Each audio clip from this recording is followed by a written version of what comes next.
Bismillahirrahmanirrahim. Assalamualaikum warahmatullahi wabarakatuh dan salam sejahtera kepada Puan Koni serta rekan sekalian. Kami daripada kumpulan 4 akan membentangkan aktiviti kemasyarakatan yaitu misi bantuan pasca banjir.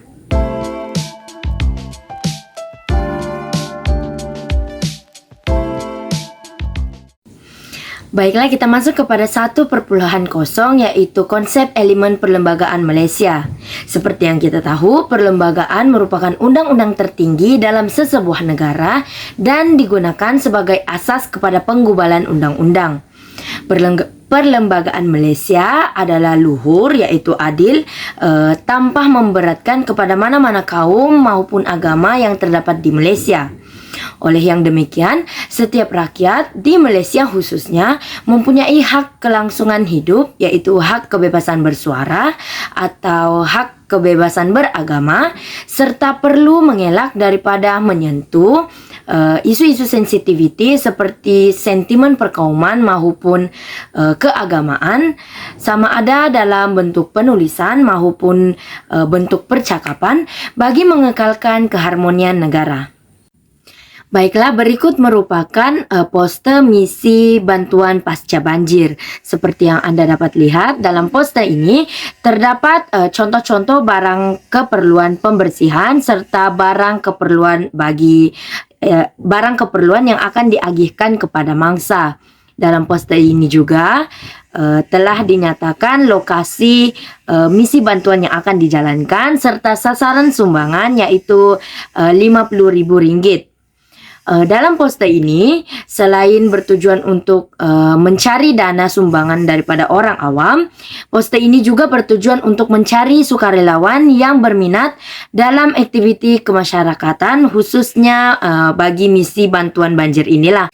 Dalam poster ini juga sumbangan dana yang disasarkan ini adalah bertujuan untuk penyediaan keperluan asas kepada mangsa serta keperluan pembersihan bagi sukarelawan. Dalam aktiviti kemasyarakatan ini terdapat 3 aktiviti utama yaitu pengurusan dan pelupusan sisa buangan yang akan dilaksanakan secara sistematik, pembersihan dan pemulihan kawasan yang terjejas, serta pelaksanaan aktiviti terapi bermain untuk kanak-kanak dan sesi kaunseling kepada mangsa yang terjejas. Dalam melaksanakan misi bantuan pasca banjir ini, kami mengetengahkan 3 tujuan utama bagi misi ini, di mana tujuan pertama adalah untuk memberikan sokongan fizikal dan material kepada mangsa-mangsa banjir. Kerana mangsa-mangsa banjir telah mengalami kehilangan harta benda serta kehilangan beberapa perkara penting lah sewaktu bencana itu berlaku. Dan tujuan kedua adalah untuk memberikan sokongan dan dorongan motivasi kepada mangsa-mangsa banjir yang terjejas teruk. Bukan sahaja mereka kehilangan harta benda, malah jiwa serta motivasi mereka turut merudum apabila menghadapi musibah tersebut. Dengan misi ini, kami akan melaksanakan beberapa aktiviti yang berkaitan dengan memantapkan lagi motivasi kepada mangsa-mangsa banjir tersebutlah. Dan tujuan yang terakhir, misi bantuan ini adalah untuk membaik pulih dan membersihkan kawasan tempat tinggal mangsa banjir yang terjejas. Dengan harapan penglibatan dalam jumlah pelajar yang banyak sebagai sukarelawan misi ini sedikit sebanyak dapat membantu membaik pulihlah kawasan tempat tinggal mangsa banjir yang terjejas. Baiklah, kita masuk kepada 4.0 yaitu latar belakang pemilihan aktiviti kemasyarakatan ini. Secara amnya, kedudukan Malaysia di kawasan beriklim tropika secara lazimnya menerima hujan yang tinggi. Oleh itu, banjir besar biasanya boleh berlaku pada musim tengkujuh timur laut akibat daripada hujan berlarutan di merata tempat dan meliputi kawasan yang luas. Antara contoh negeri yang sering mengalami banjir seperti Johor, Pahang, Terengganu, Sabah dan Sarawak. Secara amnya, pelaksanaan program ini memberi impak dalam usaha pembentukan integrasi nasional kerana melalui program ini anak-anak muda akan digerakkan dalam aktiviti-aktiviti kesukarelawan, yaitu membantu untuk membersihkan tempat-tempat yang terjejas daripada banjir, melahirkan warga negara yang bersatu padu serta bekerja sama dalam menghadapi musibah seperti musibah banjir, serta mewujudkan hubungan yang baik antara semua masyarakat, khususnya sukarelawan yang terlibat tanpa mengira perbezaan latar belakang, budaya, agama maupun bangsa. Baiklah, sekarang kita pergi pula kepada objektif. Terdapat 3 jenis objektif yang kami ketengahkan untuk merealisasikan program misi banjir ini. Yang pertama ialah memberikan perkhidmatan pemulihan. Dalam perkhidmatan pemulihan ini, kami akan membantu dalam aktiviti pembersihan kawasan yang dilanda bencana banjir tersebut. Sepertinya kami akan menyediakan barangan-barangan keperluan untuk pembersihan. Yang kedua, untuk membantu aktiviti pembangunan semula kawasan yang dilanda bencana. Disebabkan tempat banjir itu pasti ada beberapa perumahan yang telah musnah akibat bencana alam ini. Jadi kami akan mengumpulkan dana sumbangan. Melalui dana sumbangan tersebut, kami akan membuat aktiviti pembangunan semula bagi mengurangkan beban mangsa-mangsa banjir tersebut. Dan objektif yang kedua pula ialah kami akan memberikan sumbangan dan keperluan kecemasan seperti yang saya telah maklumkan tadi, iaitu dana sumbangan itu. Kami akan membuka tabung sumbangan sebanyak RM50,000 tersebut untuk membantu mangsa banjir, dan kami akan sediakan keperluan kecemasan kepada mangsa seperti keperluan peribadi mereka, keperluan asas seperti selimut, tempat tinggal sementara mereka tiada tempat perlindungan lagi sebabkan rumah mereka telah dilanda banjir tersebut. Dan kami akan sediakan kawasan perlindungan sementara untuk mereka semua. Dan objektif yang ketiga pula adalah memastikan keselamatan penduduk dan membantu meringankan beban mangsa. Seperti yang sedia maklum, bencana banjir ini sedikit sebanyak telah memberikan impak yang besar kepada mangsa kerana banyak barangan milik mereka telah rosak ataupun telah musnah, bahkan ada tempat tinggal yang musnah akibat banjir tersebut. Jadi melalui program ini kami harap dapat membantu mereka dan juga memastikan keselamatan mereka terjamin. Dan kami juga akan hantarkan bantuan sokongan ataupun mungkin ahli-ahli bomba untuk menyelamatkan mangsa-mangsa banjir yang terkandas di dalam perumahan mereka ataupun yang seperti yang kita pernah lihat di atas bumbung mereka. Jadi kami akan hantar pasukan penyelamat untuk menyelamatkan mereka. Seterusnya kita pergi pula kepada butiran program. Kami akan melaksanakan program ini pada 13 Julai hingga 14 Julai tahun 2023. Masa yang telah ditetapkan adalah jam 8 pagi sehingga 4 petang, dan tempat untuk kami mulakan program ini adalah Sekolah Kebangsaan Meloh, Kota Baru, Kelantan, iaitu tempat-tempat mangsa banjir telah berkumpul. Dan penglibatannya adalah kami sendiri iaitu sukarelawan IPG Kampus Gaya akan datang ke Kelantan untuk membantu, serta penduduk Kampung Kubang Bongor yang turut terjejas akibat banjir, dan juga beberapa penduduk yang daripada negeri lain untuk datang membantu kami. Seterusnya, maklumat aktiviti program pasca banjir ini adalah untuk melabel dan membahagikan sumbangan yang diterima. Disebabkan kami ada 2 jenis sumbangan yang kami akan berikan, iaitu yang pertama barang keperluan pembersihan dan juga barang keperluan asas. Jadi kami perlu membahagikan dana sumbangan yang kami telah kumpulkan itu kepada bahagian yang sepatutnya. Jadi tiada Jadi semua protokol itu akan cukuplah untuk mangsa-mangsa banjir. Dan yang kedua adalah agihan sumbangan keperluan pembersihan dan barang keperluan mangsa.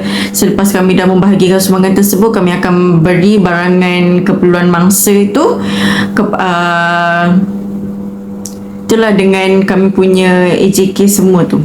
Dan yang ketiga adalah pemulihan dan kebersihan kawasan terjejas. Kami daripada sukarelawan IPG Kampus Gaya dan juga beberapa penduduk kampung akan membantu untuk memulihkan dan membersihkan kawasan yang terjejas akibat banjir. Dan yang terakhir adalah menguruskan sisa buangan dan bawa ke tempat pelupusan sampah. Jadi kami semasa melakukan kebersihan tersebut, kami akan menggunakan tong roro. Tong roro tu akan kami letak sampah-sampah ataupun peralatan yang telah rosak ke dalam tong tersebut dan kami akan hantarkannya kepada kawasan pelupusan sampah. Dan tong roro itu juga tiada charge dikenakan. Baiklah, berikut merupakan kumpulan sasaran yang kami sasarkan dalam melaksanakan misi bantuan pasca banjir ini yang terdiri daripada warga emas, kanak-kanak, wanita mengandung serta golongan berpendapatan rendah.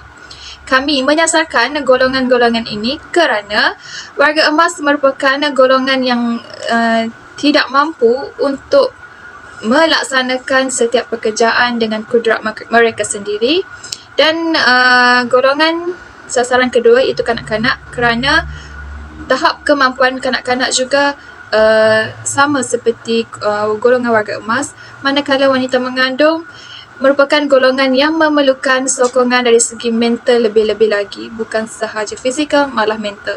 Seterusnya, golongan yang terakhir adalah golongan berpendapatan rendah kerana golongan ini mengalami kehilangan yang sangat besar selepas daripada musibah tersebut.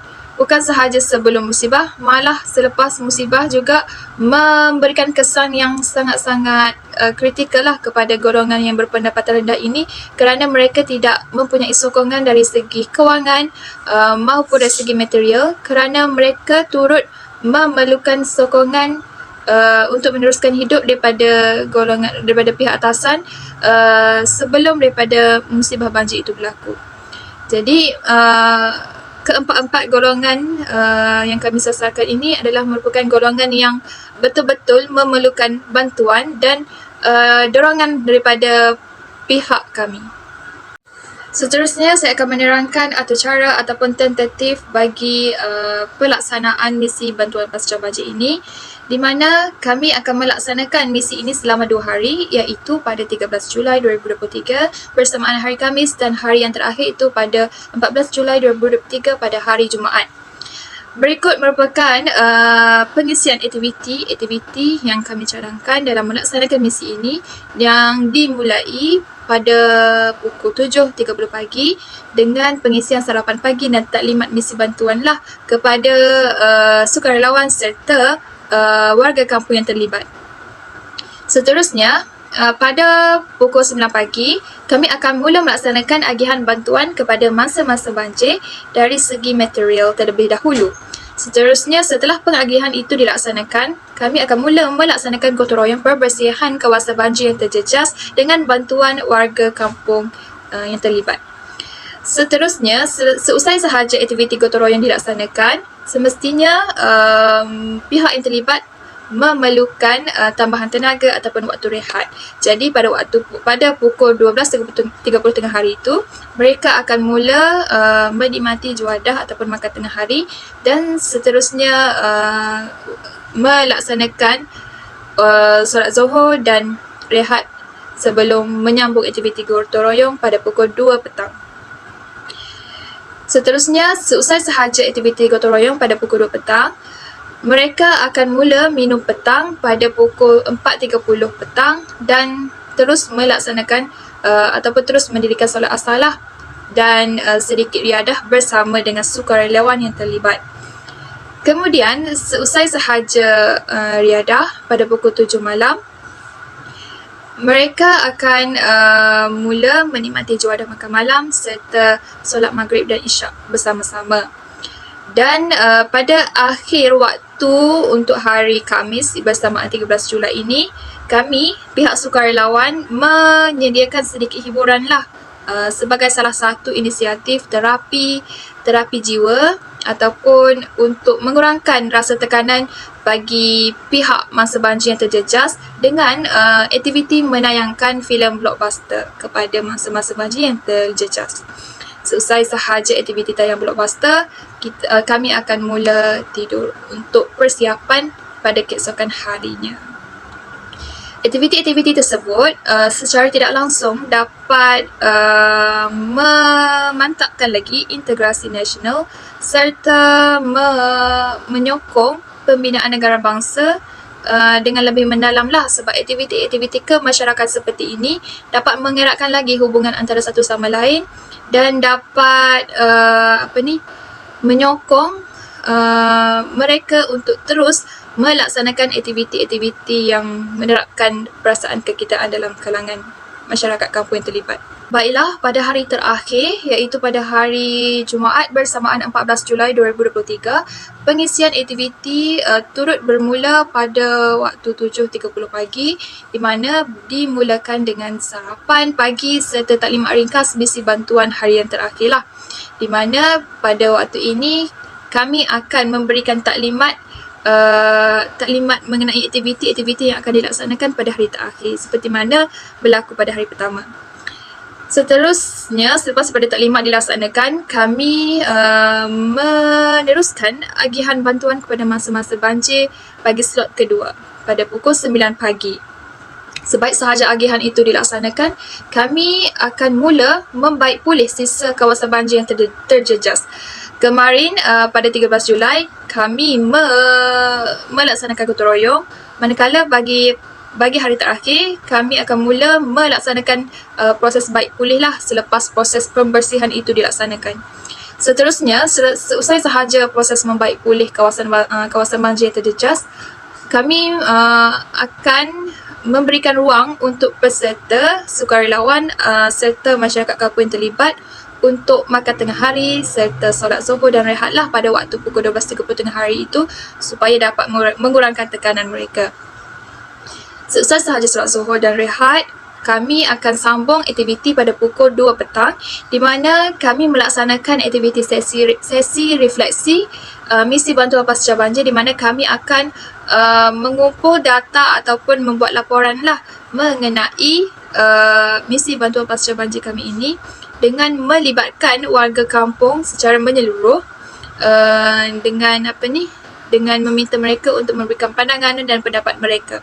Pada itu, kami juga akan melaksanakan sesi terapi minda serta melakukan ceramah motivasi kepada warga kampung serta mangsa banjir yang terjejas akibat daripada musibah banjir tersebut. Dengan harapan sesi refleksi ataupun sesi terapi ini dapat memberikan semangat ataupun dorongan kepada mereka untuk meneruskan hidup dengan lebih positif. Hari terakhir ini ditutupi dengan minum petang dan solat asar pada pukul 4.30 petang. Dan seterusnya masing-masing akan mula pulang ke halaman rumah masing-masing. Baiklah, kita masuk kepada 10.0 iaitu cabaran pelaksanaan program. Di sini dapat dibahagikan kepada 3 cabaran utama, yaitu yang pertama, pengumpulan dana dan pencarian sukarelawan memerlukan masa yang lama.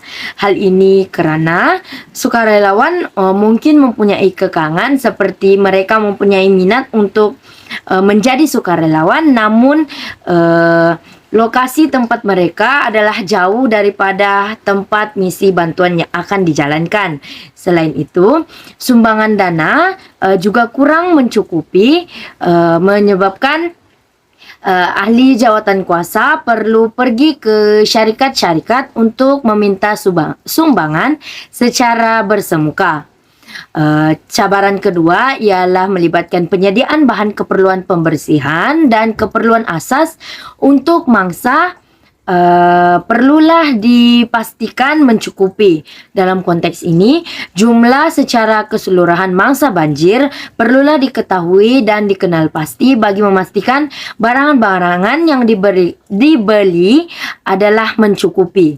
Selain itu, Rana atau utusan perlu sentiasa bersedia untuk menerima tugasan mengejut seperti ketidakcukupan bahan, memerlukan Rana untuk keluar mencari bahan tersebut dan datang semula ke pusat misi bantuan pasca banjir ini. Baiklah, cabaran ketiga ialah cabaran yang mungkin akan dihadapi kepada sukarelawan atau bagi menjayakan misi ini, yaitu yang pertama, kebiasaannya apabila berlakunya banjir, laluan utama mungkin tersekat seperti tertutup oleh pokok-pokok tumbang, ranting-ranting kayu, dan lain-lain. Selain itu, bekalan elektrik dan sumber air bersih juga terjejas, menyebabkan aktiviti-aktiviti pembersihan yang akan dijalankan juga terjejas. Yang ketiga ialah laluan yang licin akibat daripada lumpur boleh mengakibatkan sukarelawan atau mana-mana mangsa tergelincir. Oleh itu, setiap sukarelawan dan individu yang terlibat dalam misi bantuan pasca banjir ini perlulah sentiasa berhati-hati. Secara keseluruhannya, aktiviti kesukarelawan merupakan salah satu aktiviti yang boleh membantu dalam pembentukan integrasi nasional di Malaysia. Hal ini kerana aktiviti ini bukan sahaja mampu meningkatkan perpaduan antara masyarakat berbilang kaum, malah aktiviti ini juga mampu meningkatkan nilai empati dalam diri setiap insan. Hal ini dikatakan demikian kerana melalui penglibatan dalam aktiviti-aktiviti kemasyarakatan seperti aktiviti misi bantuan banjir ini, sukarelawan dapat merasai perasaan yang dialami serta kepayahan yang dialami oleh mangsa-mangsa yang terlibat dalam musibah banjir ini. Kesannya, setiap rakyat menjadi semakin lebih bersemangat untuk saling menjaga seperti terlibat dalam aktiviti-aktiviti kemasyarakatan serta lebih menghargai antara satu sama lain dan secara tidak langsung akan menjamin keharmonian negara ini.